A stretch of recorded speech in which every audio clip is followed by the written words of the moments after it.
একটি সন্তানের জন্ম সাধারণত একটি পরিবারের ব্যক্তিগত আনন্দের বিষয়, কিন্তু সেই সন্তান যদি হন শাকিব খানের, তখন সেটা হয়ে ওঠে জাতীয় আলোচনার বিষয়।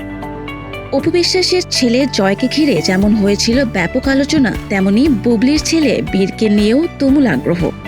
আর সম্প্রতি কন্যা সন্তান শার্লিন খানকে নিয়ে নতুন করে সরগম সামাজিক যোগাযোগ মাধ্যম। কিন্তু প্রশ্ন হলো, শাকিব খানের সন্তানদের নিয়ে কেন এত আলোচনা?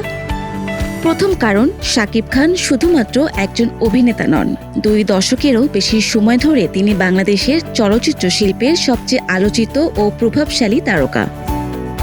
দেশের সিনেমা প্রেমীদের বড় একটি অংশ তার ব্যক্তিগত জীবন নিয়েও সমান আগ্রহী, ফলে তার জীবনের যে কোনো গুরুত্বপূর্ণ ঘটনা স্বাভাবিকভাবেই খবর হয়ে যায়। দ্বিতীয় কারণ, সম্পর্ক ও বিয়েকে ঘিরে তৈরি হওয়া রহস্য। 2017 সালে হঠাৎ করে অপু বিশ্বাস টেলিভিশন লাইভে এসে জানান তিনি শাকিব খানের স্ত্রী এবং তাদের একটি সন্তানও রয়েছে। সেই ঘটনা পুরো দেশকে নাড়িয়ে দিয়েছিল। এর কয়েক বছর পর বুবলিও সন্তানের ছবি প্রকাশ করে জানান বীরের বাবা শাকিব খান।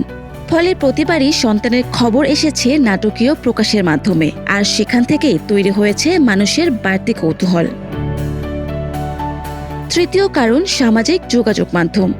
আজকের দিনে কোনো তারকার ব্যক্তিগত খবর আর ব্যক্তিগত থাকে না।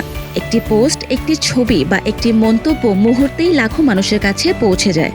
শাকিব, অপু ও বুবলির অনুসারীর সংখ্যাও বিশাল, তাই যে কোনো খবর দ্রুত ভাইরাল হয়ে পড়ে। আরেকটি গুরুত্বপূর্ণ বিষয় হলো ভক্তদের আবেগ। অনেকেই আবরাম, বীর বা শার্লিনকে শুধু তারকার সন্তান হিসেবে দেখেন না, বরং প্রিয় তারকার পরিবারের অংশ হিসেবেও দেখেন। তাই তাদের বেড়ে ওঠা ছবি কিংবা নতুন কোনো খবর ভক্তদের আগ্রহের কেন্দ্রবিন্দুতে চলে আসে। তবে সবকিছুর বাইরে একটি বিষয় স্পষ্ট, আলোচনার কেন্দ্রে আসলে সন্তানরা নয়, বরং বাংলাদেশের জনপ্রিয় সংস্কৃতির সবচেয়ে বড় তারকা শাকিব খানকে ঘিরে মানুষের আগ্রহ। আর সেই আগ্রহের প্রভাব গিয়ে পড়ে তার পরিবার, সম্পর্ক এবং সন্তানদের ওপর। আপনার কি মনে হয়, শাকিব খানের সন্তানদের নিয়ে এত আলোচনা কি স্বাভাবিক, নাকি এটি তারকাদের ব্যক্তিগত জীবনে অতিরিক্ত হস্তক্ষেপ? মন্তব্যে জানাতে পারেন আপনার মতামত। Ananya Sukra, desk report, hello Bangladesh.